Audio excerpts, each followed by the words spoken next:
nothing can stop us now from moving our heritage forward. I wish this event every success and thank you very much for all your support.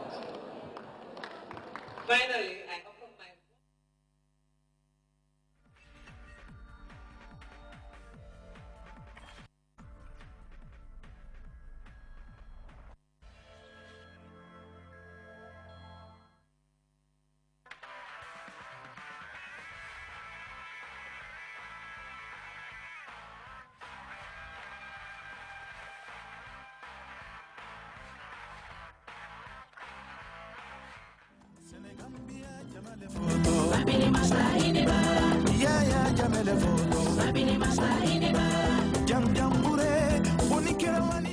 The Assembly will hear an address by His Excellency Al-Haji Yahya Jammeh, President of the Republic of Gambia.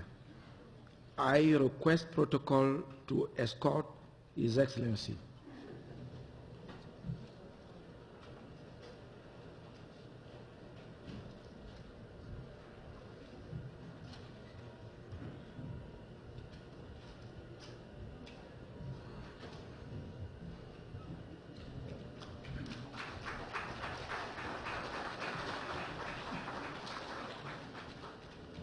On behalf of the General Assembly, I have the honor to welcome to the United Nations His Excellency Al-Haji Yahya Jammeh, President of the Republic of the Gambia, and to invite him to address the Assembly.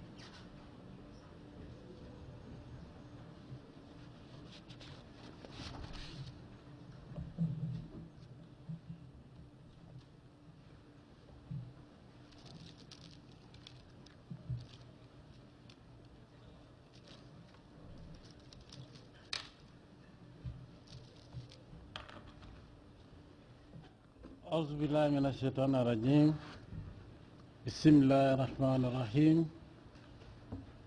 الحمد لله رب العالمين الحمد لله رب العالمين الحمد لله رب العالمين. Your Excellency Mr. John Ash, President of the 60th session of the United Nations General Assembly, Your Excellency Mr. Ban Ki-moon, Secretary General of the United Nations, Your Majesties, Excellencies, distinguished heads of state and government, ladies and gentlemen, we praise the Almighty Allah for making possible yet again a gathering of world leaders. I would like to congratulate you, Mr. President, on your election to preside over the 60th session of the United Nations General Assembly. Your impeccable credentials and extensive experience in multilateralism will undoubtedly enrich the debates and proceedings of this session. You have the full support of my delegation. In the same vein, I wish to pay tribute to your predecessor, Mr. Vuk Yeramik, for his sterling leadership during the 67th session. Our special thanks go to His Excellency Ban Ki-moon, the UN Secretary General, for his stewardship and the commitment he has manifested to the welfare of humanity, particularly of the Third World.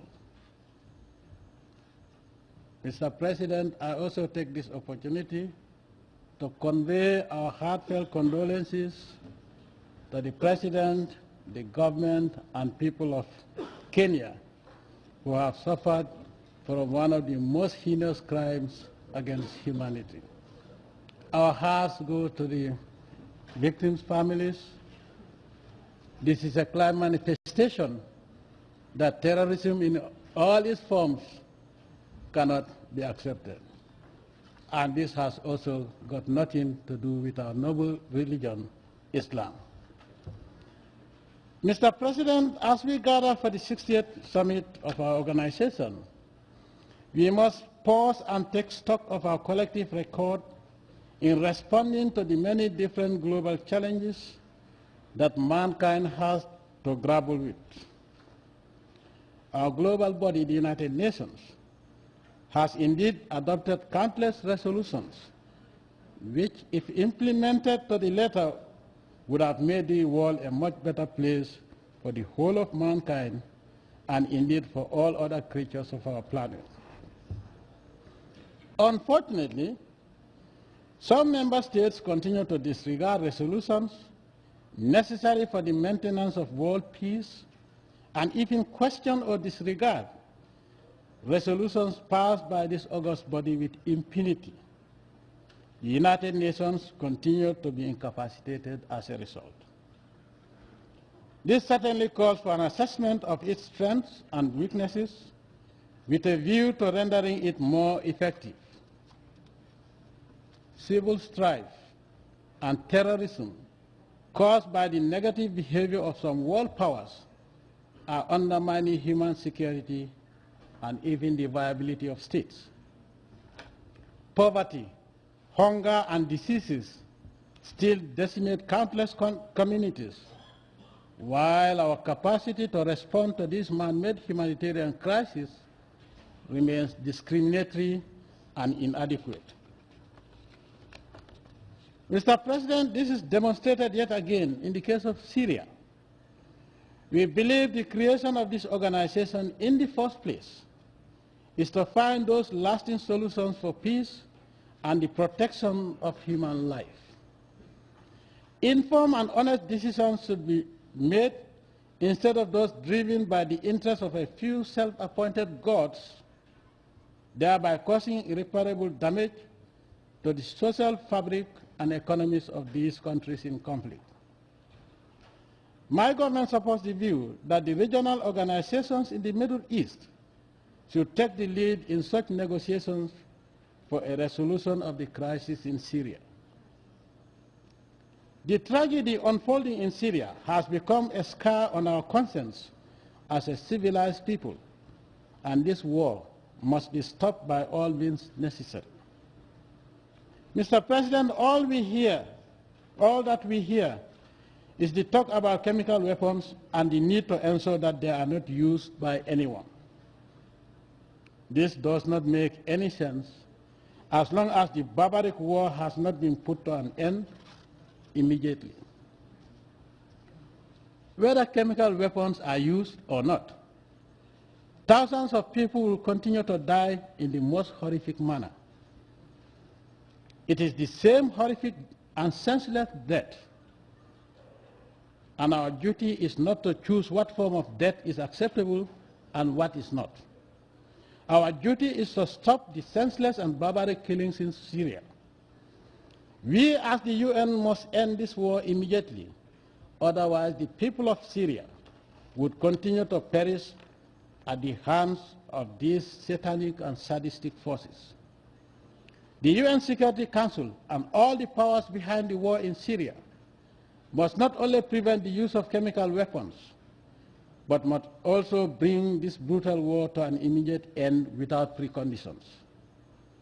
The Syria war must be stopped and stopped now. Mr. President, the 2013 MDG's report on Africa's performance reveals mixed results. Africa's substantial progress towards many goals, targets, and indicators is beyond doubt, but serious challenges still remain, especially in translating economic growth into decent job opportunities, improving service delivery, and minimizing income, gender, and spatial inequalities. Violent conflicts and economic shocks in some countries, as well as unprecedented natural disasters over the decade, induced by climate change, have caused setbacks to the achievements of the MDGs in many countries. Despite these challenges, some African countries, and the Gambia in particular, are making impressive gains on some of the set goals. My government is on track to achieve the education MDG target for net enrollment in primary education and literacy rate among the population aged between 15 and 24 years. My government has made serious and informed policy reviews to prioritize basic primary education while expanding access to secondary, higher, and tertiary education.